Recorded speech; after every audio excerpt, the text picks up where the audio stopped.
Hello అండి. మేము ఇటీవలే స్వర్ణగిరి టెంపుల్ని దర్శించుకోవడం జరిగింది. హైదరాబాద్ దగ్గరలో 50 కిలోమీటర్ల దూరంలో ఈ టెంపుల్ని నిర్మించారు. సో ఆ విశేషాలన్నీ మీతో షేర్ చేసుకుందామని ఈ వీడియో చేయడం జరిగింది. ఇక్కడ ఈ టెంపుల్ ఎప్పుడు కట్టారు, ఇక్కడ ప్రాముఖ్యత ఏంటి, ఇలాంటి డీటెయిల్స్ అన్నీ మాట్లాడుకుందాం. పదండి, మాతో పాటు మీరు కూడా వచ్చేసేయండి. మెయిన్ రోడ్ నుంచి మనము గుడి ఆవరణకి వెళ్ళడానికి ఒక 1/2 కిలోమీటర్ ఉంటుంది. అక్కడ లోకల్ వ్యాపారులు మనకు టెంకాయలు అమ్ముతూ కనిపిస్తారు. మనకి ఇష్టం ఉంటే కొనుక్కోవచ్చు, లేదంటే అలాగే వెళ్ళిపోవచ్చు. మనము చక్కని పంట పొలాల పక్కనే మనకు కనిపిస్తూ ఎంతో ఆహ్లాదంగా ఉంటుంది ఆ దృశ్యం అంతా కూడా. అసలు మనకు దూరంగా టెంపుల్ కూడా కనిపిస్తూ ఉంటుంది. రోడ్ ఇంకా మట్టి రోడ్డే ఉంది మేము వెళ్ళినప్పుడైతే మాత్రము. వర్షం పడి గుంతలు గుంతలుగా ఉంది. బాగా కారు అంతా కుదుపులతో వెళ్ళాల్సి వచ్చింది మాకు. సో నెక్స్ట్ టైం వెళ్ళేటప్పటికి రోడ్డు బాగా పడుతుందని అనుకుంటున్నాము. అది కనిపిస్తుంది చూసారా. మీరు చూస్తున్న ఈ స్వర్ణగిరి యాదాద్రి తిరుమల దేవస్థానం దక్షిణ భారతదేశంలోనే తెలంగాణలో అతిపెద్ద వెంకటేశ్వర ఆలయం. మనము తిరుమలకి నెక్స్ట్ లెవెల్లో ఉందన్నమాట. ఇంకా మనము చాలా మటుకు అక్కడికి వెళ్తే మనం తిరుమల వెంకటేశ్వర స్వామిని దర్శనం చేసుకున్నట్టే మనకు అనిపిస్తూ ఉంటుంది. సో మన ప్రయాణం నడుస్తూ ఉంటుంది. అలా అక్కడ చూడండి, పల్లెటూరు వాతావరణం లాగా కనిపించింది మాకైతే. అసలు చక్కగా మేకల మంద అవన్నీ కనిపిస్తూ ఉంటే ఏదో ఊర్లో ప్రయాణం చేస్తున్నట్టుగా అనిపించింది. హైదరాబాద్లో ప్రయాణం చేస్తున్నట్టు అనిపించలేదు. చూస్తున్నారు కదా ఆ టెంపుల్ ఎంత అందంగా కనిపిస్తుందో మనకి అక్కడ. అయితే ఈ ఆలయాన్ని ఇటీవలే త్రిదండి చిన్నజీయర్ స్వామివారు ప్రాణప్రతిష్ఠ చేసి ప్రారంభించడం జరిగింది. మనము వెళ్తూ ఉంటే కనిపిస్తూ ఉంటుంది. అక్కడ ఆటోలు కూడా ఉంటాయి అన్నమాట. మెయిన్ రోడ్ నుంచి మనకి టెంపుల్ లోపలికి ఆటోలో వెళ్ళొచ్చు మనము. అదిగాక టెంపుల్లో వెళ్ళంగానే మనకి చక్కగా నామాలు, గోవింద నామాలు, స్వామివారి నామాలు వినిపిస్తూ ఉంటాయి. ఇంకా అక్కడ ఆధ్యాత్మిక భావన మనకి స్టార్ట్ అయిపోతుంది. కారుకి 50 రూపాయలు టికెట్ తీసుకుంటారు, పార్కింగ్ టికెట్. ఇక్కడ ఇంకొక విషయం మనం గుర్తుపెట్టుకోవాల్సింది ఏంటంటే అందరూ క్యాష్ తీసుకొని వెళ్ళాలి. అక్కడ ఒక్కొక్కసారి ఫోన్పే అవన్నీ ఏమీ పనిచేయవు. సో క్యాష్ కంపల్సరీ మనం క్యారీ చేయాలి.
ఈ స్వర్ణగిరి వెంకటేశ్వర దేవాలయాన్ని నిర్మించిన వాళ్ళు మానేపల్లి జ్యువెలర్స్ వాళ్ళనమాట. మనకి వాళ్ళంతా ప్రముఖ వ్యాపారవేత్తలు. వాళ్ళ మాటల్లోనే విందాం పదండి. ఈ ఆలయ నిర్మాణం వాళ్ళకి ఎంత సంతోషాన్ని కలిగించిందో మానేపల్లి రామారావు గారు మనకి వివరిస్తారు. ఒకసారి విందాము పదండి.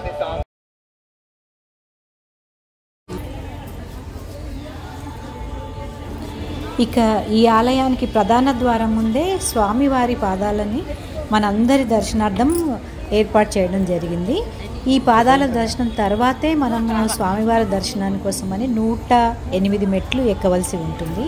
మెట్లు ఎక్కడమే కానీ అది మనకి ఏమీ పెద్ద శ్రమతో కూడుకున్నట్టుగా ఏమి అనిపించదు. చక్కగా మనము తేలిగ్గానే ఎక్కడానికి వీలుగానే ఉన్నాయి మెట్లు. మనకి ఈ గుడిలో తిరుమతి లాగానే 4 మాడవీధులు ఏర్పాటు చేయడం జరిగింది. అంటే తూర్పు మాడవీధి, పడమర, ఉత్తర, దక్షిణ మాడవీధులను ఏర్పాటు చేయడం జరిగిందనమాట. అలాగే మనం ఇక్కడ విమాన గోపురంతో పాటు విమాన వెంకటేశ్వర స్వామిని కూడా మనము దర్శించుకోవచ్చు అనమాట. అంటే మనకి తిరుమలలో ఉన్నట్టుగానే మనకి అట్లాంటి ఫీలే వస్తుందన్నమాట ఈ టెంపుల్లో వెళ్తే. ఇక మనము ఆ మెట్ల గుండా వెళ్తూ ఉంటే మనకి ఎడం పక్కన దశావతారాల మూర్తులు మనకి చక్కగా దర్శనమిస్తూ ఉంటాయి అన్నమాట. మనము ఆ విగ్రహాలను చూసుకుంటూ ఆ దేవతామూర్తులకి నమస్కరిస్తూ మనం వెళ్ళొచ్చు అనమాట. మెట్లు ఎక్కుతూ ఉంటే మనకి పక్కనే అన్ని దశావతారాలు కనిపిస్తూ ఉంటాయి. అదిగో చూస్తున్నారు కదా, అక్కడ నరసింహ అవతారం అనమాట ఇది. తర్వాత అలాగే మనము ముందుకు కొనసాగుతూ ఉంటుంటే ఇక్కడ చూడండి వామన అవతారం, మనకు వామన అవతార విగ్రహం కనిపిస్తూ ఉంటుంది. మనము తర్వాత చూడండి అక్కడ పరశురామ అవతారము విగ్రహం కనిపిస్తూ ఉంటుంది. మెట్లు ఎక్కుతూ ఉంటే ఈ దశావతారాలని మనం స్మరించుకుంటూ వెళ్ళొచ్చు అనమాట. అంటే చక్కని ఆధ్యాత్మిక వాతావరణమే కనిపిస్తుంది. గోవిందనామాలు ఒక పక్కన వింటూ దేవతామూర్తులను చూసుకుంటూ దర్శనం చేసుకుంటూ మనము వెళ్ళొచ్చు అనమాట. ఇక్కడ చూస్తారు కదా, ఇక్కడ శ్రీరామ అవతారము, ఇక్కడ విగ్రహం వచ్చేసి శ్రీరామ అవతారము.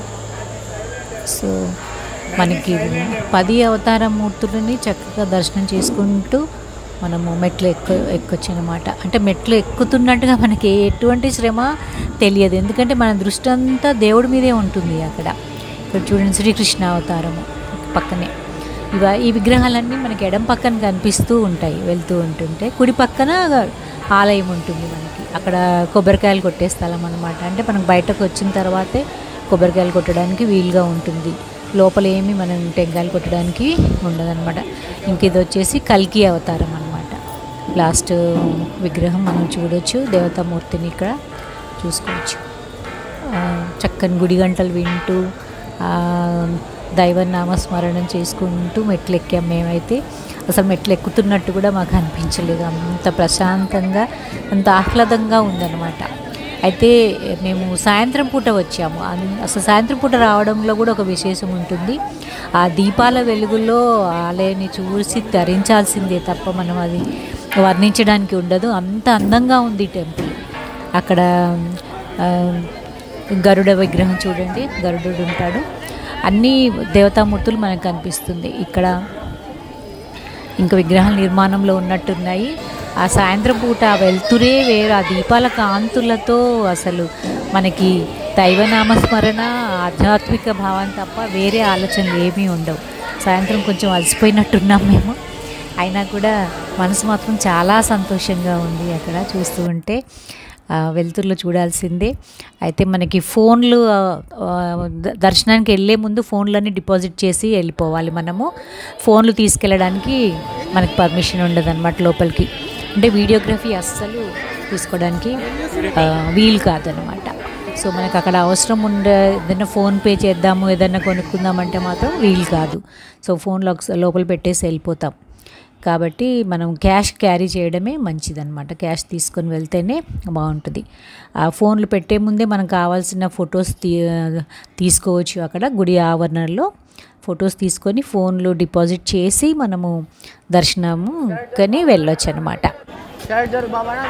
ఇక దర్శనం అయిపోయిన తర్వాత బయటకు వచ్చిన తర్వాత అక్కడ మనకి వినోద కాలక్షేపం కూడా ఉంటుంది. అక్కడ 360 డిగ్రీస్ కెమెరా ఒకటి ఏర్పాటు చేశారు. అంటే 20 రూపాయలు ఇస్తే మనకి ఒక రౌండ్ 360 డిగ్రీస్ కెమెరాలో మనకి షూట్ చేసి ఇస్తారనమాట. మన ఫోన్ తీసుకొని అందులో పెట్టి మనకి షూట్ చేసి ఇస్తారు. సో మేము సరదాగా అది కూడా తీసుకున్నాం. అక్కడ తీసుకొని గుడి ఎంత చక్కగా, అసలు గుడిలోంచి బయటకు రావాలనే మనకు అనిపించదు. ఎంతసేపు ఉన్నా కూడా అసలు టైమే మాకు తెలియలేదు. చీకటి అయిపోయినా కూడా అసలు ఆ చీకటి అయినట్టుగా అనిపించలేదు. ఆ వెలుతురులో ఒకలాంటి ప్రశాంతంగా, సంతోషంగా, ఒక ఆనంద నిలయంలో తిరుగుతున్నట్టుగా మనకి అనిపించిందే తప్ప ఇంటికి వెళ్ళాలన్న ధ్యాస కూడా మాకు లేకుండా ఉండింది. సో అలా చక్కగా ఎంజాయ్ చేసాం మేము. ఇంకా ఇప్పుడు దర్శనం అయిపోయిన తర్వాతే మనకి పక్కనే జలాశయ నారాయణమూర్తి ఉంటారు, నారాయణ స్వామి కోనేరులో ఉంటారు.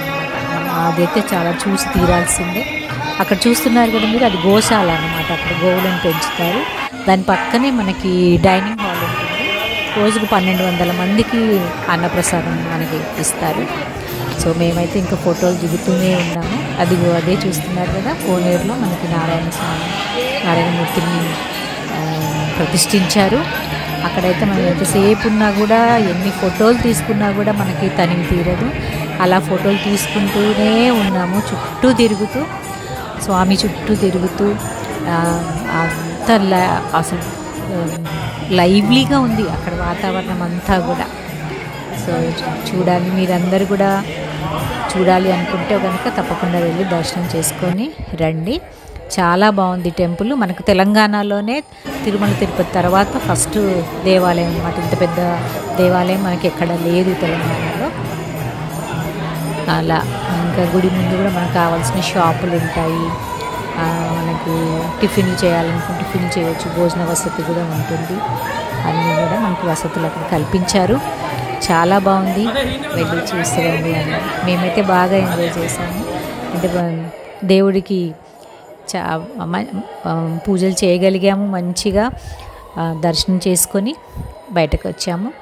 ఆ కోనేరులో అయితే ఎంతసేపు మనం కూర్చున్నా, మెట్ల మీద కూర్చొని ఫోటోలు తీస్తున్నాము. మేము వీడియోలే తీసుకున్నాము. కానీ